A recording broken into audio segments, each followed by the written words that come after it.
Okay, we have Dr. Michael Klaper, and he is going to talk to me about day two Okay, of two. my water fast. Número dos. Okay. Okay, all right. So, as you might be aware, I worked at the True North Health Center for 8 years and supervised the intern. And I supervised thousands, literally several thousand people doing water fasts. So I'd make rounds with the interns, and we would knock on the door at 7:30 in the morning, and the sleepy faster would open the door, and so I would have some questions for them, and I'll ask the same questions for you. Okay. So, how was your night? Sleep okay? I went to bed early. I was Mm-hmm. I was tired yesterday. I'm still not hungry. And when Okay. I woke up this morning, and as I checked in with the girls and the other people that are doing the fast, they're Mhm. also not hungry. And I was amazed that I felt good.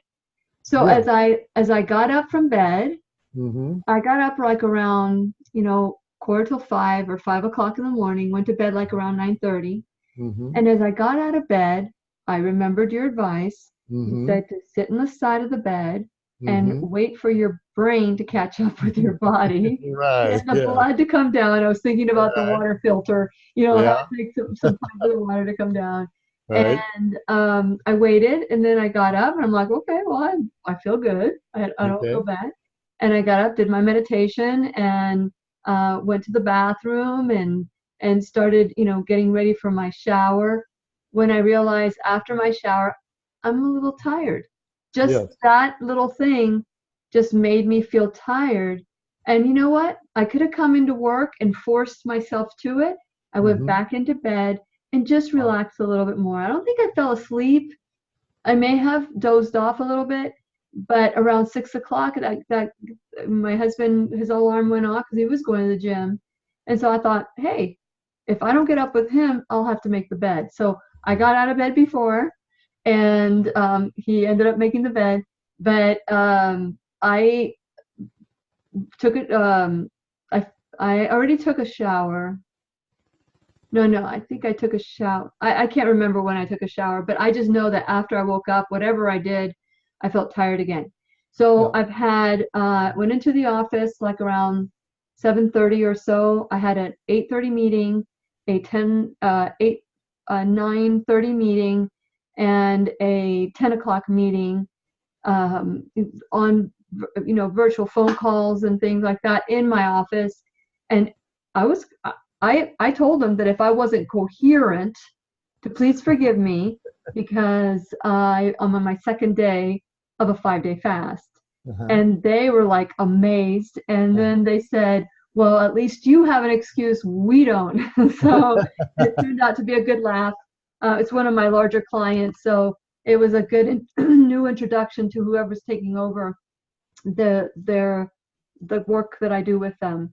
And so it turned out really well. And then after that meeting, I was following up and doing different things. And around 12 o'clock, 11:45, 12 o'clock, I said, you know what? I'm going to bed. And I laid down because I was tired, took a little half hour break, and I knew that you were going to be calling me. So I'm back in my office and feeling good. My stomach, I'm beginning to feel like Dr. Furman, which Permanent. yeah, Dr. Furman always said, you feel hunger in your throat. Uh-huh. And I don't think I've ever felt hunger in my throat. I just pretended my throat was Uh-huh. hungry. All right. And so he came to my mind just a little while ago when I'm thinking, I'm feeling something in the back of my throat. So I might be a little hungry, but I'm not that hungry that I want to run to the refrigerator or to the pantry and eat something that would satisfy my hunger. So right now, for lunch and breakfast, I've been doing for lunch and dinner. I've been doing Perrier, not Perrier, but Pellegrino water, Mm-hmm. and during the day, I have my reverse osmosis, zero insulation, purified water, and been drinking that. So Okay. that's All right. Yeah. Excellent. Before we go further, let me, especially for your viewers, let me just touch on a couple of very important things that you said here. Okay. We're on day 2 of a water fast, so you've not eaten solid food for 36 hours or so. And one of the first things, I'm not really hungry. So, stop the presses. Did everybody hear that? Because I have people, who get upset when they miss lunch. Oh my heavens! This is Me what too. I do. I'm right. constantly eating. And exactly. And yet she hasn't eaten in a day and a half, and it's going to be 2 and 3 days here. And it's not terribly hungry. And for those folks who wouldn't even consider water fast because they think they are going to be ravenous and they're going to be eating linoleum and peeling paint off the walls and put in their mouth, the body's very merciful, and this goes back to that ancient mechanism, 1,000,000 years ago on the African savannah. There's probably 4 or 5 days would go by until you found the next berry bush of fruit on it. And these intermittent 5-day fasts were, the norm. And yes, our ancient relatives were motivated, but if you're trying to look around for something to eat, whatever, ravenous hunger is not in your favor. It's very distracting. And the body knows to turn that down. And the ketones that are in the blood kind of suppress hunger. But all the way around, it's heaven's gift to fasters. You don't spend all these days hungry. So here's a good example of a person who hasn't eaten a day and a half, and they're not terribly ravenous. Second, very important thing she said. Her body is using energy, drawing on her own energy stores in her muscles and liver and fat stores, etc., to take care of vital functions as far as running her heart rate and nervous system and all of that. But it's shifting into a gear, her metabolism of being very conservative with energy. Doesn't want to waste energy. And as far as the body goes, it would like her kind of quiet here. It doesn't want her climbing trees or going out for a run or anything, or going to the gym or the treadmill. But very importantly, she's very tuned in with her body, and she says, I got tired. You know what I did? I went to bed. I went lay down for an hour. And yes, that's exactly what to do. This is she set aside these days to tune into her body.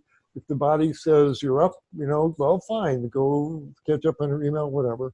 But if the body says time to rest, in fact, even time to sleep, you want to listen to that. And that's why if you're going to be doing a water fast, 3 days, 5, whatever, clear your schedule. This is the most important thing. Don't think you're going to be going to the office or you're going to meet the guys for a tennis lesson during your water fast. This is time for your body to pull in and to recalibrate its energy, and rest is so restorative. Sleep is so restorative. And we we all run on sleep deficits here. And this is a few days to make that up and to rejuvenate yourself. So Lillian's given us a great example why it's important to clear your schedule and devote these days to just being with your body and yourself, and not having a lot of outside obligations.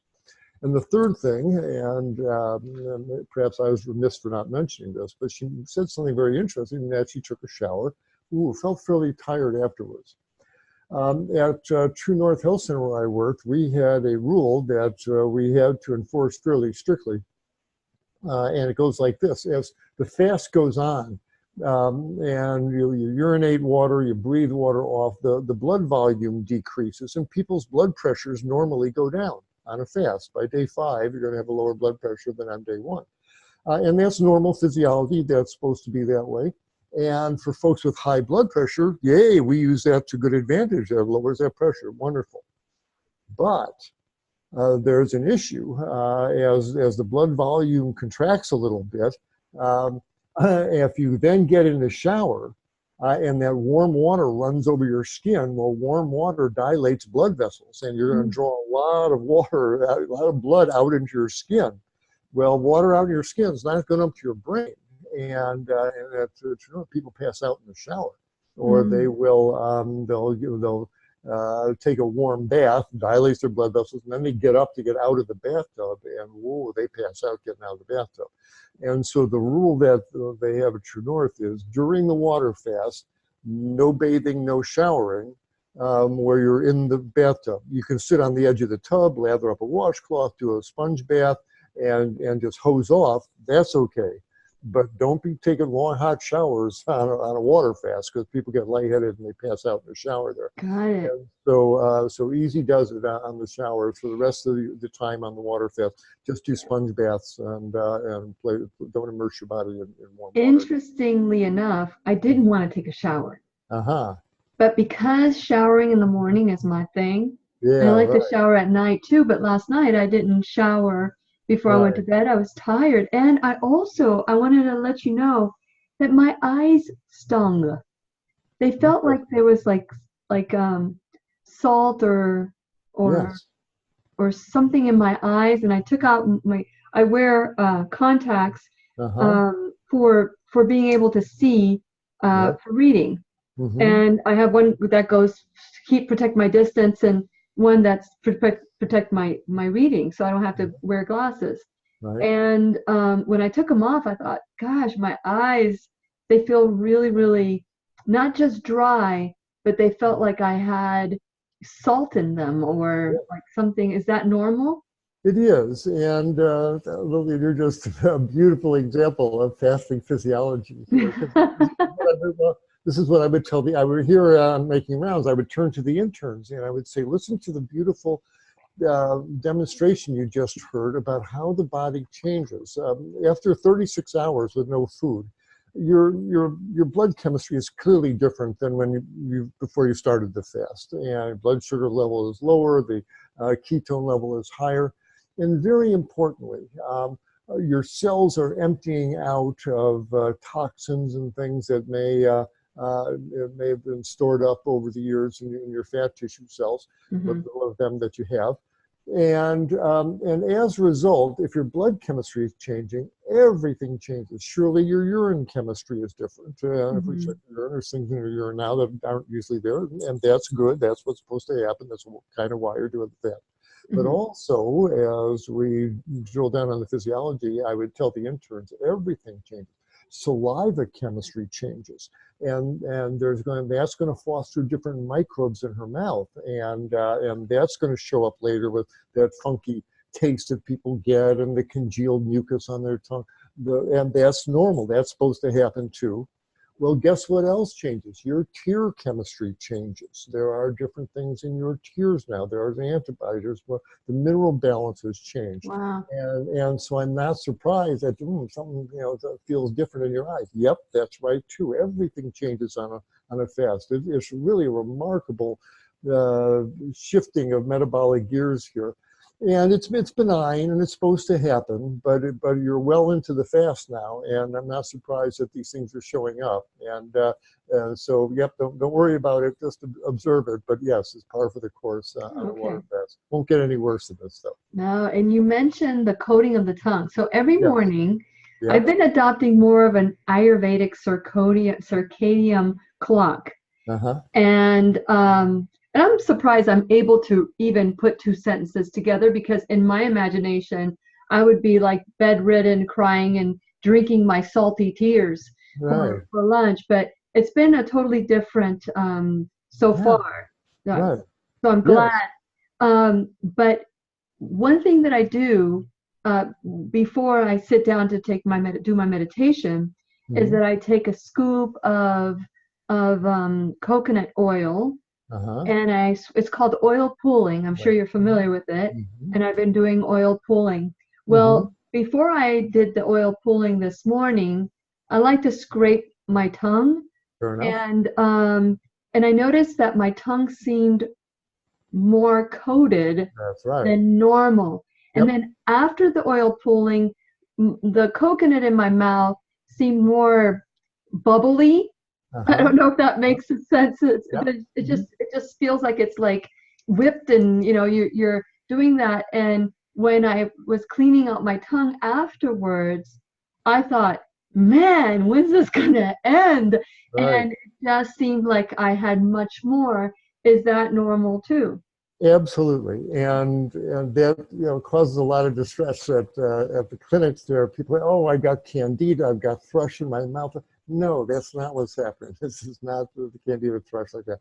As I mentioned, the saliva chemistry is different. It's either more alkaline, more acid, there's more calcium in it, there's more antibodies. You know, it's a different saliva.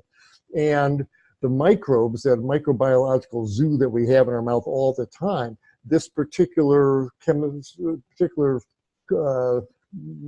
variety of saliva you have now is going to foster the growth of certain organisms and is going to suppress others.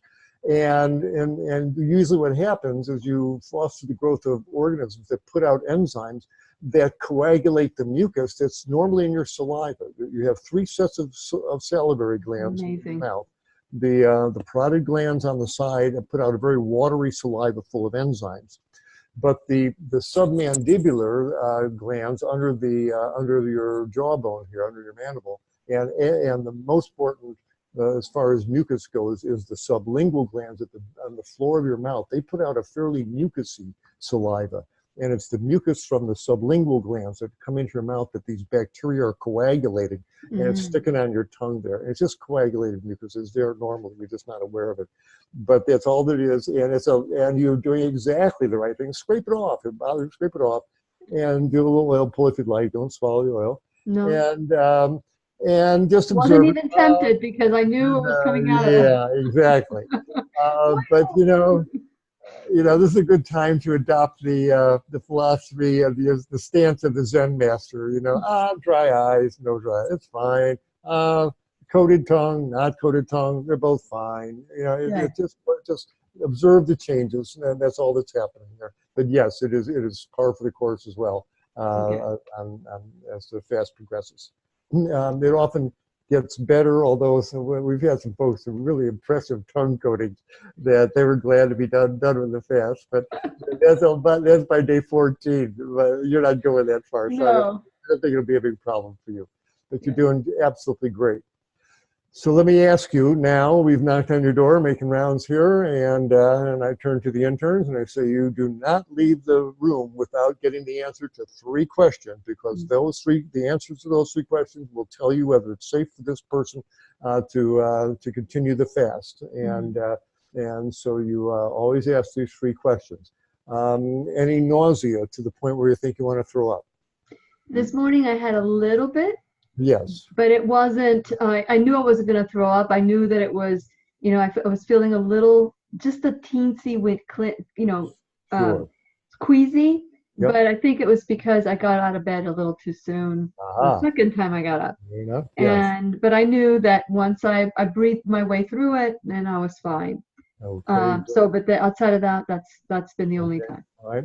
And again, to the viewers, this is exactly the most common answer we get. A little background nausea is normal. As I mentioned, there are things in her blood now that aren't normally there.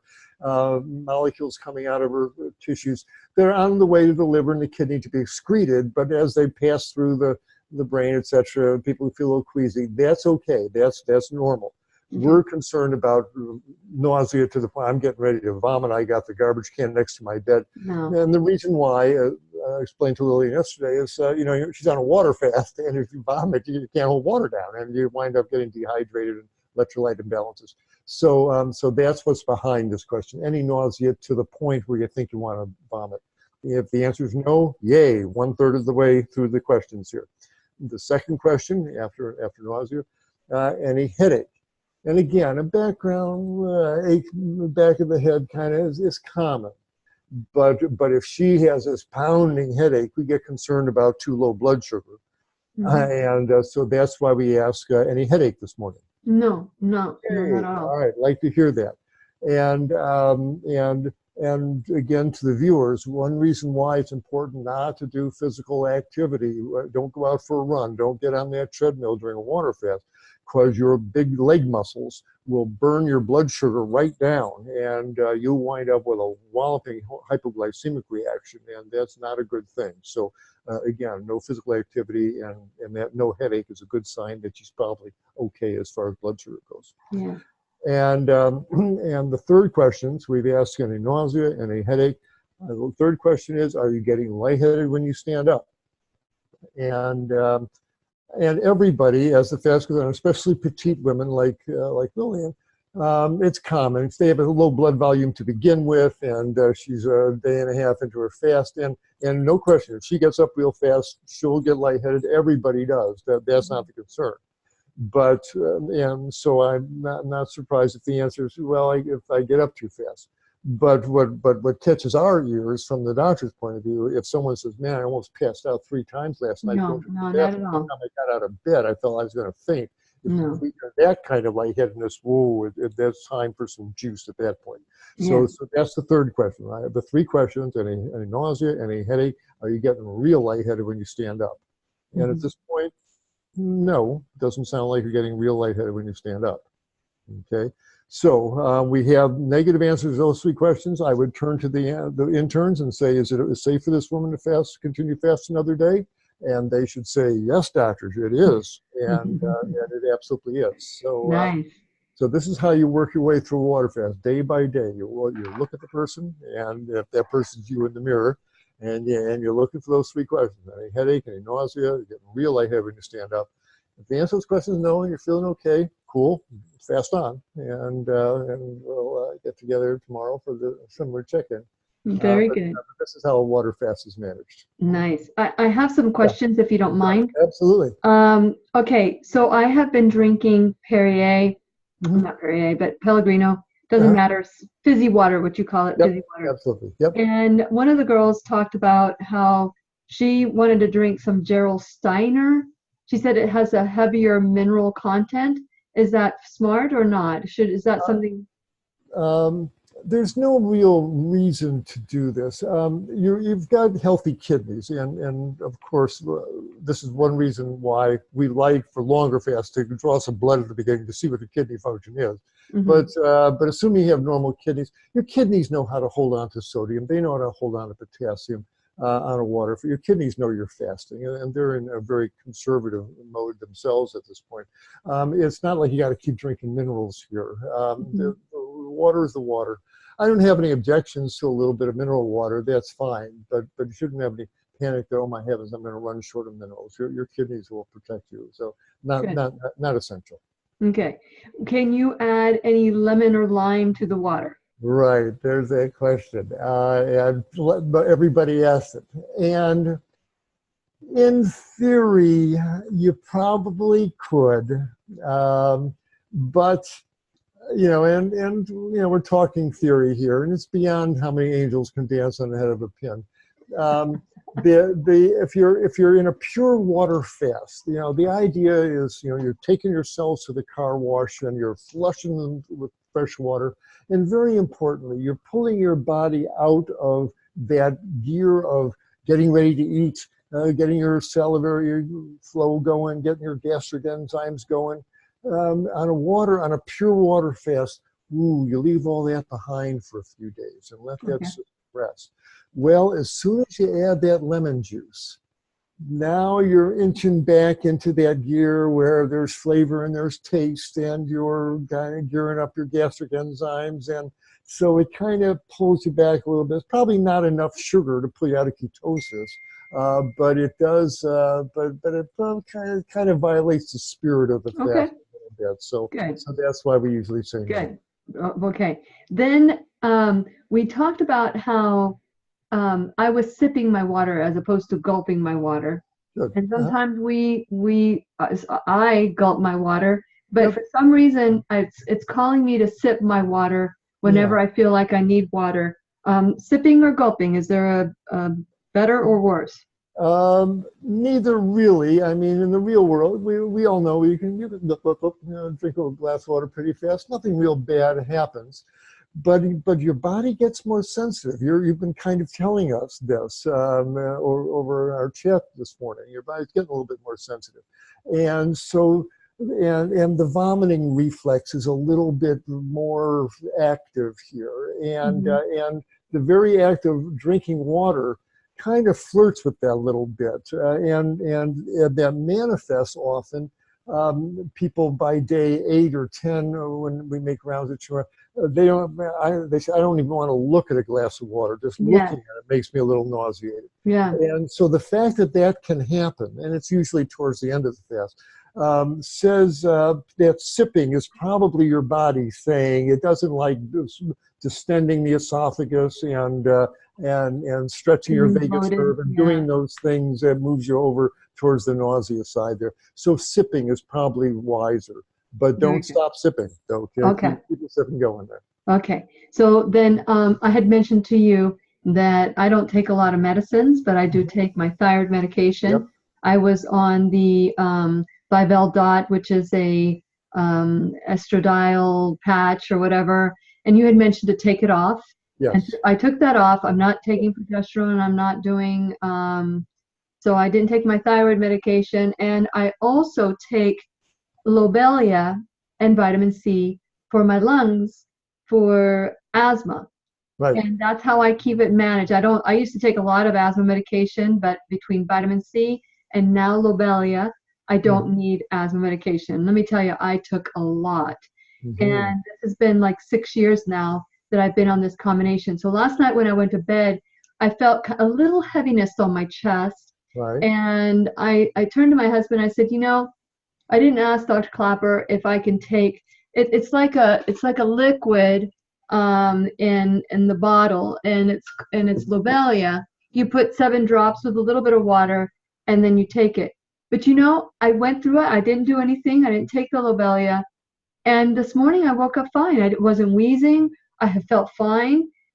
So I was going to ask you about medications for other people. Like, should I worry about the thyroid? Should I worry about, progesterone, whatever it is that I was taking? What is your advice on that? Oh, Lillian, you're asking all these wonderful questions today. For your viewers will really benefit from this. It's really important. Thank you. Thank you. Okay, so a couple of important points. When people do a water fast, we tell people that you really want to stop all, with a little asterisk, about stop medications. And this is not for reasons of philosophical purity. This is for some solid physiologic and pharmacologic reasons. And the reasons why is that medications, including herbal therapies, they get potentiated on a fast. They act more strongly. And for the science-minded geeks in your viewing audience here, the reason why is when you take medication, take herbs, whatever, those molecules don't float freely in the blood. They are immediately bound to carrier proteins like albumin and globulin. Only about 1% is free drug at any given time. Well, as the fast goes on, the ketones in the blood are a little bit acidic, and the body's a tiny bit more acid, not enough to cause any real problems in the body, but it affects the binding characteristics of the albumin. The drugs don't bind so tight to albumin. Instead of 1% free drug, now you got 3% free drug, 5% free drug. You got a lot more free drug in the bloodstream, and you get side effects. You start. You don't fast someone on beta blockers, you'll slow your heart down. You don't fast somebody on ACE inhibitors, their blood pressure will drop to their boots. And so this is not theoretical. So that's why we say you stop all these medications, stop all the herbal preparations. Now, that said, there are some medications that you can't stop, and thyroid is one of them. For that reason, we tell folks, if you're on thyroid medication, you get a razor blade or a pill cutter and you cut those pills in half. You drop the dose by 50%. And so you should be, during the length of the fast, you should be on a half dose of thyroid. Okay. And the other ones beyond that, if you're on a so-called SSRI antidepressant or you're on prednisone, you probably shouldn't be doing a water fast at all. You ought to be on a juice cleanse for that, so you don't get into this ketosis thing and the potentiation. If there's any question, just do the juice cleanse. It'll do wonders for you, and there won't be any danger of the medication that you're on. Good. Finally, one of the nicest things is it was such a great anecdote that she told us about her lungs. And it was just right out of the textbook. She's like Dumbo's magic feather, holding onto that Lobelia bottle. I'm going to wheeze if I don't get this. But now it's been 36 hours with no hot food going down her esophagus, which can cause a little vasoconstriction in her lungs. There's been no grains or anything else that might thicken the mucus in her bronchial tubes. Anything that would inch her towards that wheeziness, that heaviness, gone. Now there's nothing in her body but water now. And woo, her lungs are, ooh, how nice. And they're breathing really nice. And we find this frequently, that the asthmatic folks wheeze less or not at all on a fast. The migraine headaches folks, gee, I don't have any headaches. Wow. Amazing. The joint pain, ooh, wow, my joints feel good. So this is one reason why we do the fast. And it's a demonstration of what our daily eating, all the molecular chaos that it creates in our bodies. But she did exactly the right thing. She summoned up her courage and she said, maybe I don't need the lobelia. I'm not going to take it. And look at that. Her body rewarded her for that. So yeah, and haven't even taken vitamin C either. And no need for that either right now. For 5 days is 128 hours, whatever it is. For 128 hours, she's going to be fine without the vitamin C. She's going to be fine without the lobelia. But look how nicely her body is responding to this. Is a great story to hear. Yeah, it is. It is. Okay, so then last night when I went to bed, I was telling my husband Robert about my pulse and that I needed for him to calculate. And this time, I think it was because I walked from the bathroom to the bed. Yes. And I asked him to have me take my pulse. Right. And when I took my pulse, I was 21, which is 84. That's 84, right. Yeah, it's 84. Okay. And so, yeah. So I told Lillian yesterday how to check her pulse, and you can look on the internet, get a little diagram where to put your fingers on your regular artery to feel that.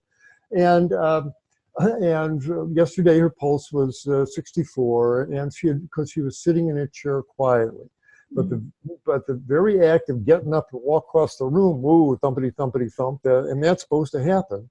But on a water fast, it's going to exaggerate even more because her blood volume is a little lower, so her heart's going to beat extra fast.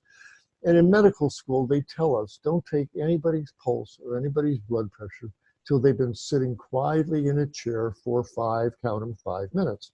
And yesterday, for that reason, let the blood pressure come down to baseline, let the pulse rate come down. And yesterday, you and I, you were sitting in that same chair, and I knew you had been sitting for 5 minutes. So that 64 per minute pulse was a real accurate reading for you. But again, another excellent physiology demonstration where you could get up and walk across the room and sit down, thumpity thump. But again, if you had just sat on the edge of the bed for 5 minutes and then had Robert take your pulse, it would probably be down in the 70s or lower. But the most important thing, none of those are all fine numbers, and not to put too much concern on the actual number. The only reason I'm really concerned about the pulse is, one, make sure it's not really, she's not sitting there with a pulse of 120. That's a sign that says, yeah, maybe we've gotten to the end of the fast. So it's the really high pulses, well over 104, 108. Anything higher than that, even a pulse over 100 is a bit of a concern. And if it's wildly irregular, everybody's throws an extra beat from time to time. But if she's slipping into, if she has heart disease and slipping into atrial fibrillation or something like that, you'll pick that up. So significant irregularity or a real fast pulse, those are of concerns. But if it's 64, 76, 82, especially after sitting in 5 minutes, those are all fine numbers. So yeah. I'm glad you did that. It was a good physiology demonstration. Good. And then this morning you asked me to get on the scale in the morning because you wanted me to get my morning. Yesterday I was at 117. Yep. Maybe 117, a little bit more than 117. Today I was a little bit more than 115. So I would say 115 and a half. Okay. Is that good? Yes. Now, weight always goes down, and it's just water out of her tissues. Water is heavy stuff. I was blown away. I still am, but I remember being in high school physics when they asked us to look up how much does a cubic foot of water weigh, a cube of water 1 foot by 1 foot by 1 foot. If you put it on a scale, it weighs 62.5 pounds. People can't believe that, but a cubic foot, look it up, cubic foot water weighs 62 pounds per cubic foot.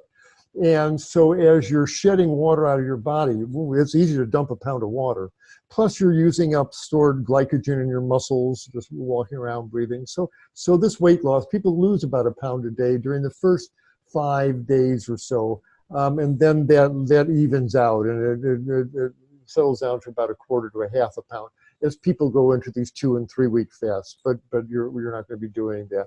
So the fact that you lost a pound doesn't bother me at all. That's yep, that's what happens on the first couple of days of the fast. You lose about a pound a day. It's just water in your tissues, and as soon as you start eating again, whoop, comes right back up.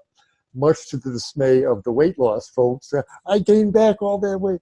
Yeah, it was water to begin. You're not losing fat in that way, and fasting is not about weight loss; it's about health. And so don't let the scale do what it's going to do. Don't measure the success of the fast by how much weight you lose, and don't worry for a petite woman like like Lillian. She shouldn't worry that she's losing weight. It's all going to come back when she starts eating again. Yeah. That's good. That's good. And so I haven't taken my pulse today. And I noticed that whenever I get up and I walk to a certain place, it feels like my pulse is, but because I have felt fine, I don't feel lightheaded or anything like that, then I haven't felt the need to take my pulse. How often should I take it, Dr. Klaper? Well, once a day. Just make sure, and for our daily chats here, you can do that. Just make sure it's, it's below 100. It's pretty regular. There's no,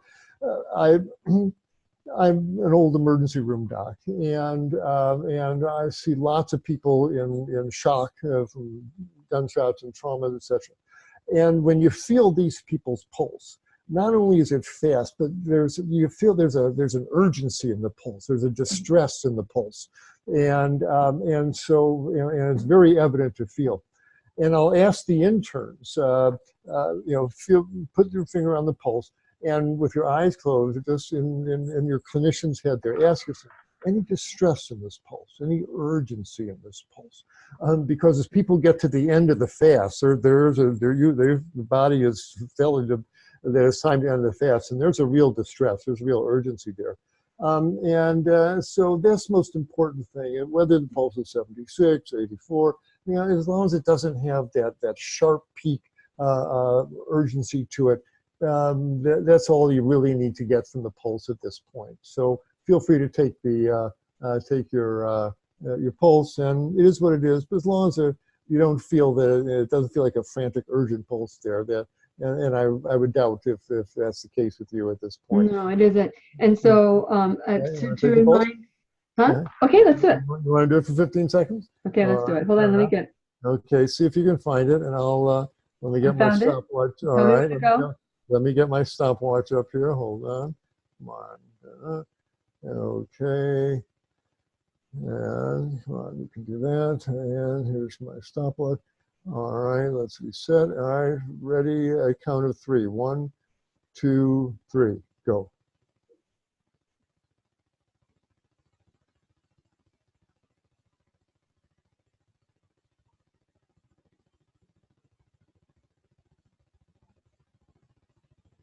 Stop. How many did you get? 24. 24. Yeah, and it could be because I'm talking a lot. Okay, yeah, exactly. Okay, all right. So that's 96. 25 would be 100. Okay, we check the pulse for 15 seconds, multiply by 4. So 25 would be 100, so that's 96. Okay, but again, you're talking to the doc, and you are so intimidating. Yeah, I'm so intimidating. I know. But again, it doesn't bother me. Noted, but it doesn't bother me given how good you look and the negative. I feel great. That's fine. So it doesn't bother me. Just noted. So we'll just see what it is tomorrow. But yeah, and it's taking a lot of energy. Like I'm going to be doing a show. Oh my God, last night I was preparing for my show today. We're talking about, I believe that the way to end this crisis with food and health is to really teach our children. So Dr. Neil Barnard is coming on the show at 5 o'clock, and we're going to be talking about, the best optimal nutrition for children, especially if you want to raise them without any animal products and how to alter. And last night I was just reading the words of the foods, like bean burritos or, the foods like the kids like, but to how to alter it into a healthy bean burrito, or a pizza, how to alter it into a healthy pizza. And I am just like sitting there going, just looking at the images of the fruits and vegetables, I thought, oh my God, I need to meditate. Fair enough. It'll be interesting on day 5 how you feel about that. A lot of folks, the hunger thing kind of fades away. And by the way, I can detect a little anxiousness about that you're not going to be able to function or get all brain foggy or whatever.